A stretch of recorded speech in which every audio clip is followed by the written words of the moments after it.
Welcome to Millennials Meet Liberty, your source for searing hot libertarian takes on the world's weekly headlines.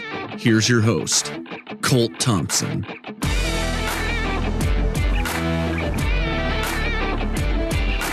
Good afternoon, everybody, and welcome to the next edition of Millennials Meet Liberty podcast with yours truly, Colt Thompson. Here we are on episode number 22. I apologize, this is a one-off as I am shooting from my iPhone as opposed to my normal studio equipment. I am currently in the process of changing studios and changing apartments. I'm going through a big life transition as I take off in this independent venture here that is podcasting and the podcast business and social media business. So really just shuffling some things around, but I wanted to get in a routine of producing good content before we start marketing this to the masses. Because again, I'm still fighting Facebook a little bit with the advertising measures and hoops that they're making me jump through, but we will eventually get this taken care of in the next 1 or 2 weeks and off we will go. So I wanted to quickly do a recap of my predictions of the NFL playoff games last week, which were truly abysmal. I completely struck out. It's totally embarrassing. And I really couldn't have imagined what happened, considering I picked 3 of the 4 teams who lost to win. So I was 25% accurate when it was all said and done.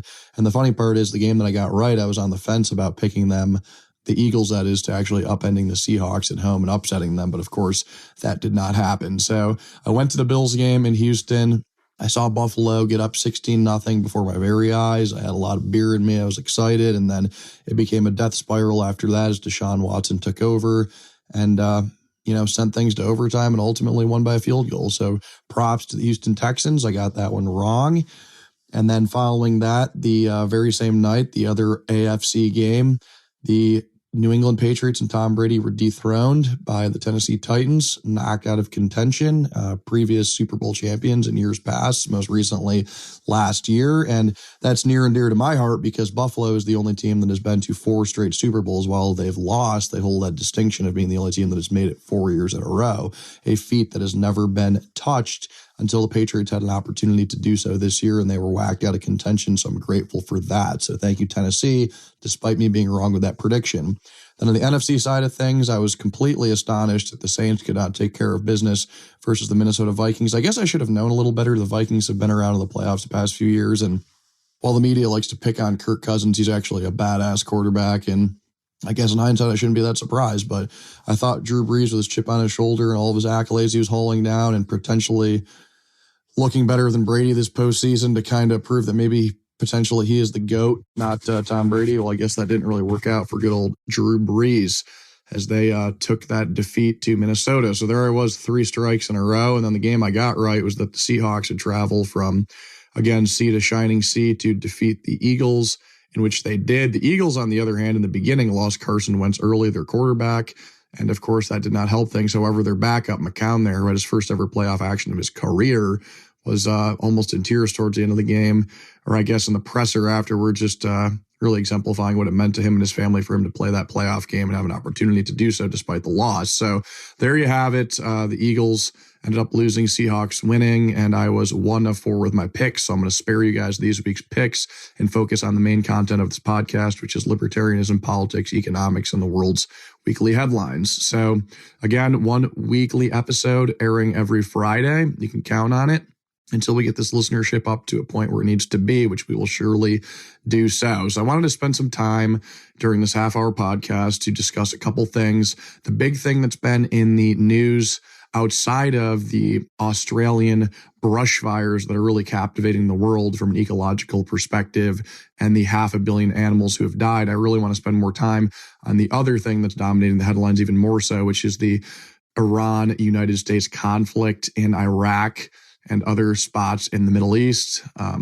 Give a libertarian perspective on that, maybe a little bit of a conservatarian perspective, maybe laugh a little bit at the outcries on Twitter and the utter absurdities and foolishness that people spout off and fire off on Twitter and other social media handles when President Trump engages in fooling around in the Middle East and causing a few ruckuses. And then I'd like to spell out some time, too, to talk about Ricky Gervais and his little soliloquy there at the Golden Globes and what he had to say as it pertains to leftist cucks projecting their messages all over the world, for the world to see when they are accepting their, best movie or best motion picture or best actor or whatever the hell they're accepting. He was really keying in on things that these people thought transcended entertainment, while it might be the other way around, in my opinion. So I'm going to take the time in this podcast to key in on a tiny bit of Australia, but mostly Iran and that situation. And then additionally follow up the Ricky Gervais situation with the Golden Globes and how just utterly hilarious that was, as he ended up accruing, I think, north of 300,000 Twitter followers instantaneously within hours of his performance and spectacle therein. So here we go. Quickly wanted to mention the Australian brush fires. I think it's important for the world to take note at what's going on in Australia. Australia, in addition to being its own country, is actually its own continent, a very, very large one at that. In fact, bigger than the United States if you strip out Alaska, if you're looking at a map. So when you look at a map of Australia and all of the fires that are engulfing the country, some million hectares or hectacres, I'm not sure how you say that, or millions of acres in general being up in smoke and flames as a result of these brush fires, it's truly staggering to look at that map and then superimpose it over the United States maps, because it would look like there'd be fires in almost every freaking state had these fires been occurring in the United States. So it's really an awful, truly scary thing going on in Australia. Killing vast amounts of wildlife, taking, as of yesterday, 23 lives, tens of thousands of houses going up in flames with really no end in sight. And I saw a goofy thing online where someone said something along the lines of, it'd be nice if the United States and Iran were pointing water guns simultaneously together in harmony at Australia instead of pointing real guns at each other. And I think that kind of makes a little sense. I think the world would be a lot better place if that's what was going on. Not saying I advocate for that from a libertarian perspective. I'll flesh that out a little bit more. But again, I want to keep the thoughts and prayers. I know people laugh at the expression thoughts and prayers in mind, and I want everyone to, really contribute what they can to the affairs in Australia. I myself will throw a little money towards the efforts in Australia to really curtail this fire and see if anything can be done, and potentially a rebuild and maybe restoring some of these ecosystems. But ultimately, it's a very a lot of blight, pretty bad situation. So I think most people really know, again, what is going on there. It's just brush fires after brush fires building up. Firefighters can't contain them. There's instances, you see all these pictures of kangaroos and koalas being saved while thousands of them have died. It's just a terrible situation for the ecological environment to reckon with, and it's something that the likes of the world has actually never seen, at least in modern human history. It's something that's truly that big. And of course, you have the climate scientists and pseudo-climate scientists, or just people who think they know more than the average public, projecting their message of this is all about climate change and global warming, and this is why these things occurred. While I don't know myself, I'm not sure that's exactly the case, but nevertheless, it's truly, truly awful. So pony up some cash, throw some money Australia's way, give it to the good guys, make sure we can do something to help curtail these fires, because they're not going to stop anytime soon. These fires are not going to end at all. This is something we're not even close to being out of the woods yet, no pun intended. So we'll see. But as it pertains to like a quick libertarian view of those things, I mean, I recognize that a lot of countries are broke and bankrupt and have their own internal problems to deal with, and government is ultimately arbitrary and should not be shelling out people's money from which they took by the point of a barrel of a gun and then distributing it for whatever ends they please. So I tend to side with that, with the United States potentially giving foreign aid to Australia. I don't think that's right. But what I do think is right is overwhelming amount of private charity. I think Bobby Shmurda's funny Facebook page, the Bobby Shmurda dancing to any random song page, it has tens of thousands, maybe millions of followers. I think they've raised, or at least have helped raise, almost $30 million for this great cause. And I think there's a lot of independent celebrities who've done more of the same thing. I think it's just getting these resources, a divergence of them in the correct fashion to really curtail this. So I don't think the government will truly be able to do much of anything to take care of these situations. Like I said, I mean, they're bankrupt. And again, if you deployed all of the resources from world governments, maybe you could take care of it, but is it really that worth it? I don't think so. So just given the state of things and the lack of coordination from people, top dogs across the country and really across the world rather. And that's what brings me to my next point, which is Iran and Iraq and the situations they're in. And I'll encapsulate what occurs to you guys. I mean, I want to make it very, very clear that with social media these days and the news in general, fake news, There is so much propaganda flying around. It's a racket from the right, from the left, from the mainstream media to the non-mainstream media. There's so much misinformation. It's absolutely incredible. I'll give you a few examples. I mean, there's people all over Twitter tweeting things incessantly that may not be true or may be true, and they're doing it just to be one of these people who got the information out there first. They're kind of speculating and assuming, just throwing something out there and hoping it gets retweeted or shared so they can garner some more followers online. This is the world we live in. People literally project these horror stories or fake atrocities or fake issues just to acquire followers. And it's really, really eerie. And you see a lot of this in the situation. So you got propaganda coming at you from all angles. And that's why you got to find sources and news hosts that you can trust and, rely on in these situations to separate fact from fiction and really get to the fact of the matter. And in this case, antiwar.com is truly a website that has always been at the forefront, the tip of the spear of providing truth and, moreover, truthful analysis of what's going on in the Middle East and war-torn countries in general, really, that the United States has caused or destroyed in a sense. So antiwar.com, hosted by Scott Horton, who's really the editor at large there, I believe, and then Pete Quinones and Sheldon Richman and unfortunately Justin Raimondo, who passed away a couple of months ago. All of these guys collectively coming together to push the ball forward and get the truth out there. So shout out to them. I need to reference them more, quite honestly. I kind of look towards some of these social media sites that has a smorgasbord of insight. While it's funny, a lot of it's not true. So Iran, essentially what happened, again, I'm going to butcher some of this because I don't know the names specifically, and I don't know all of the general specifics, but I know pretty much what happened in a nutshell, and I can give my take, and I'll make it some of it humorous. So really what transpired is over the past few months, the United States has been pitching this narrative that Iran has, deviated from this nuclear deal. I don't give a fuck about it. And that they could care less about the lives of Americans, and that they've shot down drones, and that they've caused some of these subtle mayhem-inducing scenes in the Middle East, and really have been alienating themselves towards wanting to cause violence in the Middle East towards the United States and other countries. If they were some sort of heckler of sorts in the Middle East, that Iran has to be this bad guy. So Donald Trump, since his inauguration and beforehand, always talked about how the Iran nuclear deal was the worst deal of all time, how it was terrible, how it was enabling the Iranians to become stronger, wealthier, and more independent, and then in turn develop nuclear weapons because, of course, they don't care about John Kerry, Hillary Clinton, and Barack Obama's ideas for, adhering to the so-called pact or deal. So, of course, it's alleged that Obama and his gang there flew pallets of cash, namely billions of dollars, to the Iranians as part of this nuclear deal. Whether or not this is true, I can't really specify if this is accurate or not. Scott Horton and the guys could pay homage to the fact of what's actually reality, but there are videos and pictures, and the Republicans and the right-wing media definitely are hell-bent on saying this narrative took place. So Obama was there to enable and encourage a long-standing bad guy from the 70s, essentially, with previous administrations from Carter, Reagan, and so on, that Iran has really just been our adversaries forever. They're just they've taken the stance of being straight up terrorists, and they want to enrich themselves at the expense of the rest of the world, and that they don't necessarily like free trade, and that they want to always be mischievous and create these nukes and always want to cause warfare. And that's really what the image of the American public has been sold about Iran. So they're just these bad guys. And on Twitter, you see people laughing about how Iran's going to fire up their Air Force by going into their carpet shops, implying that they're carpet flyers and all of these things, just some really racist, ethnically charged things flying around. I mean, you see funny things like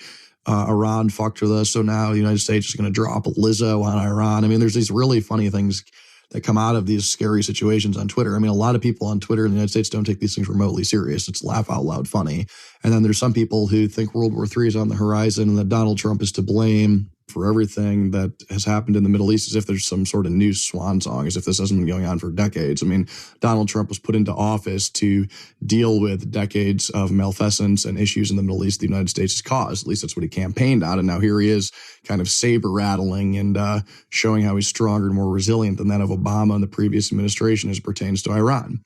So really what happened, fleshing it out, is as the months started coming to a head here, Iran apparently, and this is, again, we don't know what's true and what's not, but this is the story and how it was kind of pitched, is that they bombarded an embassy, United States embassy, and they ended up, and bombarding wasn't with missiles or anything, they just kind of stormed it or whatever and attacked and killed an American at the embassy among a few other victims. There was so much convoluted bullshit flying around social media as to exactly what happened. Well, in a direct response to that, not much later, Donald Trump, who knows if he even consulted all the people at the Pentagon or if he even cared to or used his own gut, pinpointed, I'm going to call him Salami as a joke, but Soleimani, the top dog there in the military in Iran, a military that is relatively large and as far as Middle East standard is concerned, very, very massive.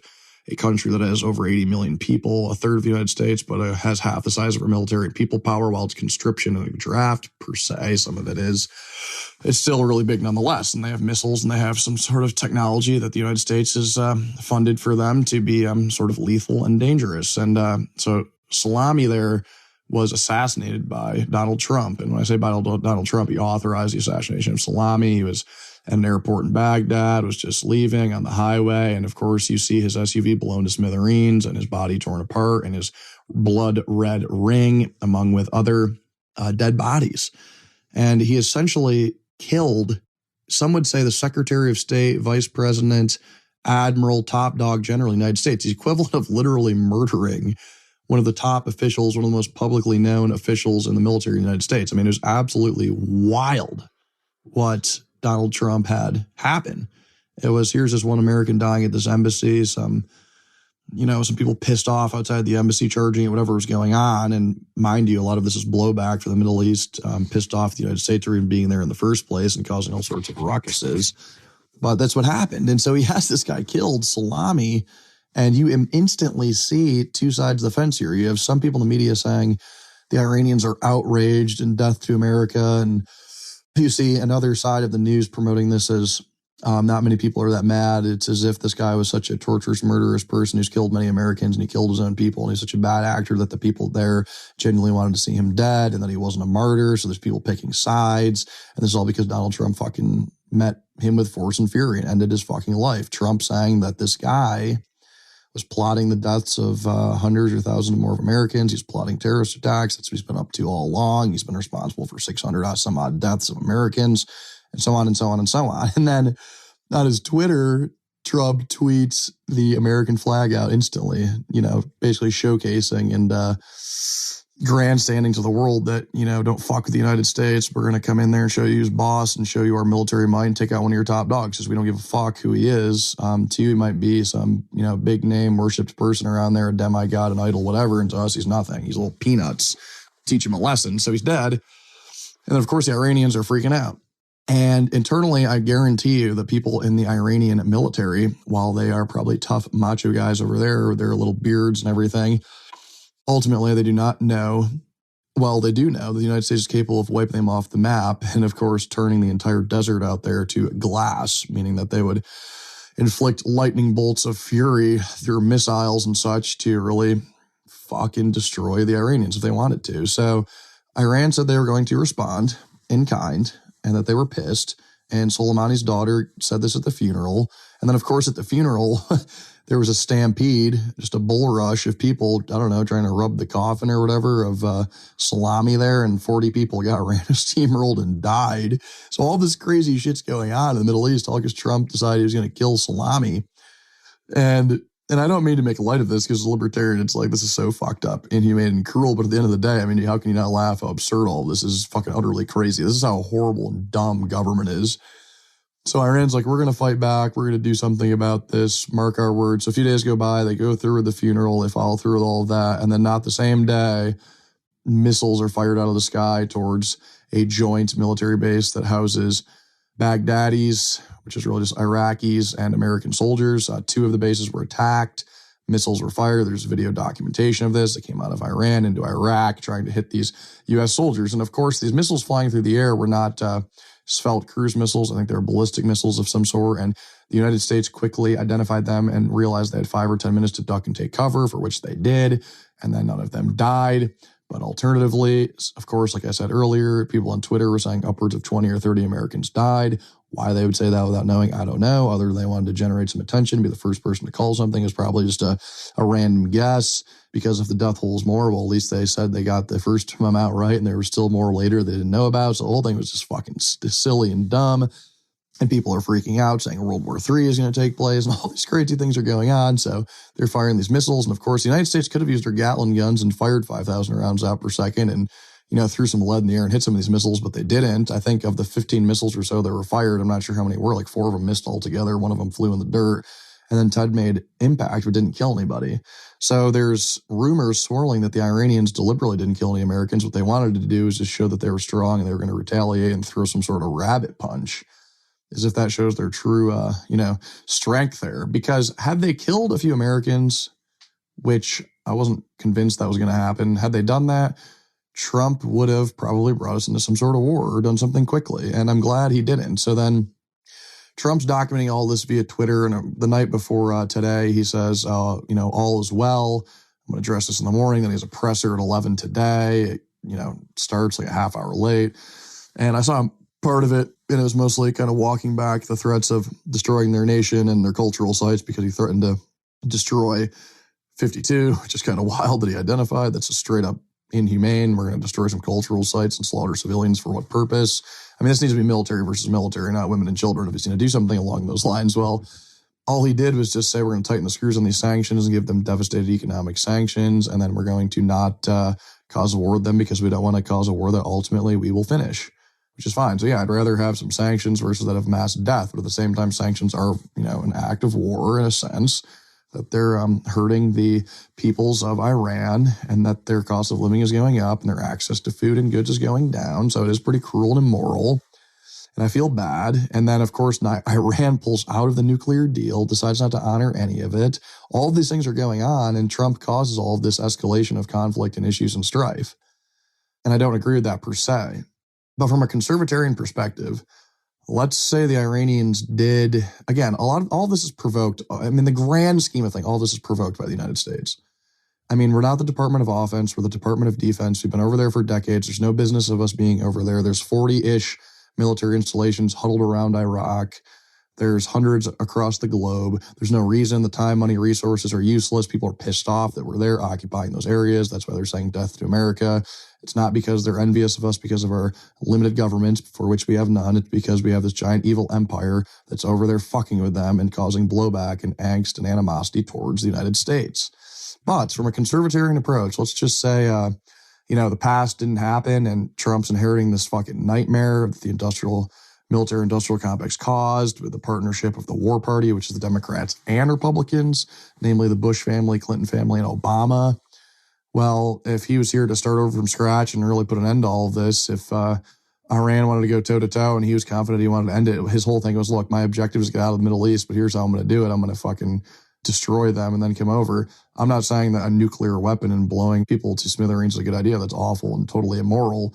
But had he just said, look, we think you're, if this is the case, if you guys are all a bunch of terrorists and you're out to build nuclear weapons and hurt people, which, mind you, building nuclear weapons isn't a big deal. Nuclear weapons and countries owning them is preventing mass war in World War III.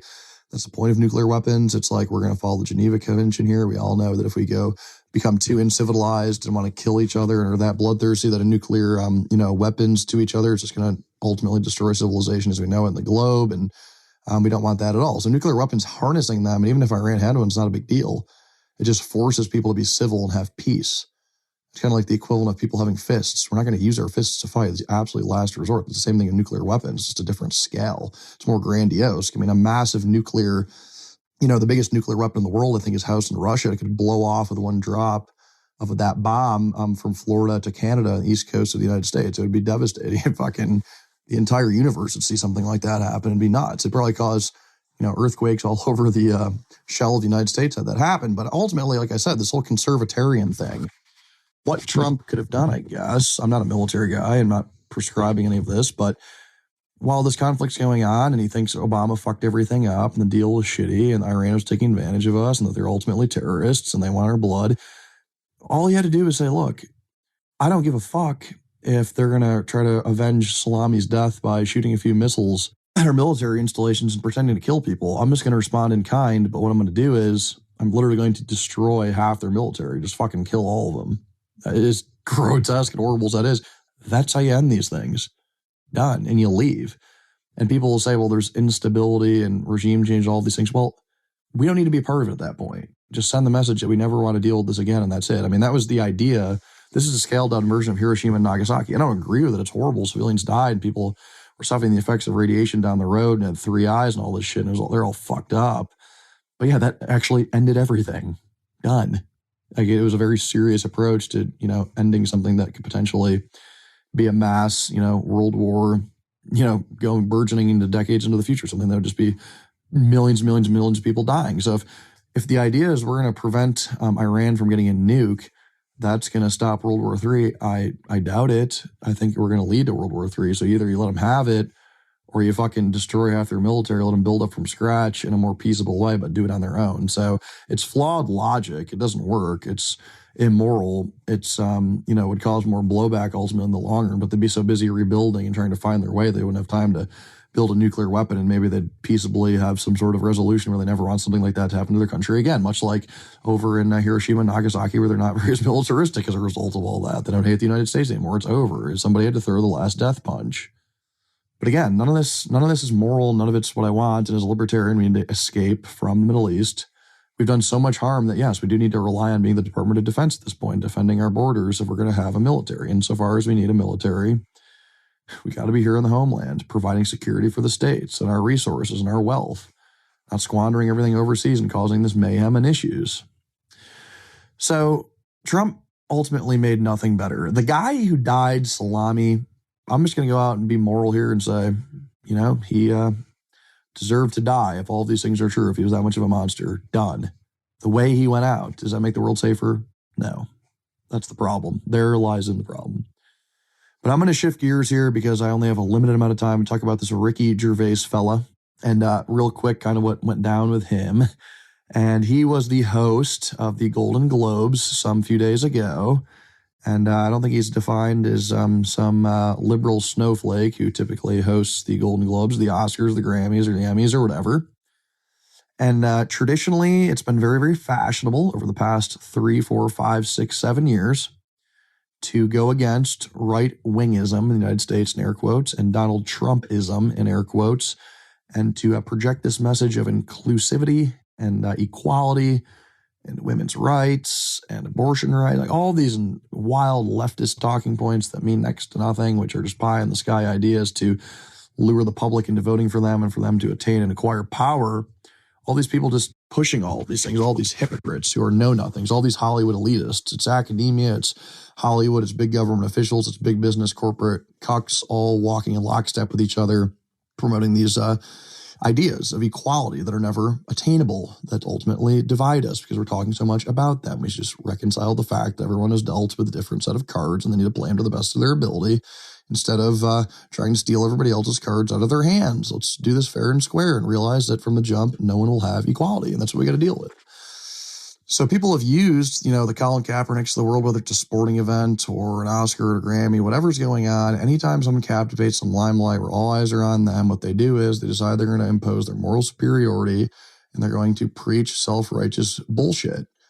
Something along the lines of hating Donald Trump or reacting to climate change, just really battling it, or talking about how women are, left to die and we need to fix the situation with women, and how Trump is just this awful, horrible right-wing lunatic. And that's the status quo, and everybody eats it up in Hollywood. They're all clapping joyously, and it really is a slap in the face to probably less than half of their audiences who watch their movies, because people just want to watch these movies because the movies, in this case of the Golden Globes, or performers or musicians or any of these elitist types, the movies are intended to be entertainment that transcends politics and what divides people at their core, and religion. It's just to transcend all of these things people hold near and dear.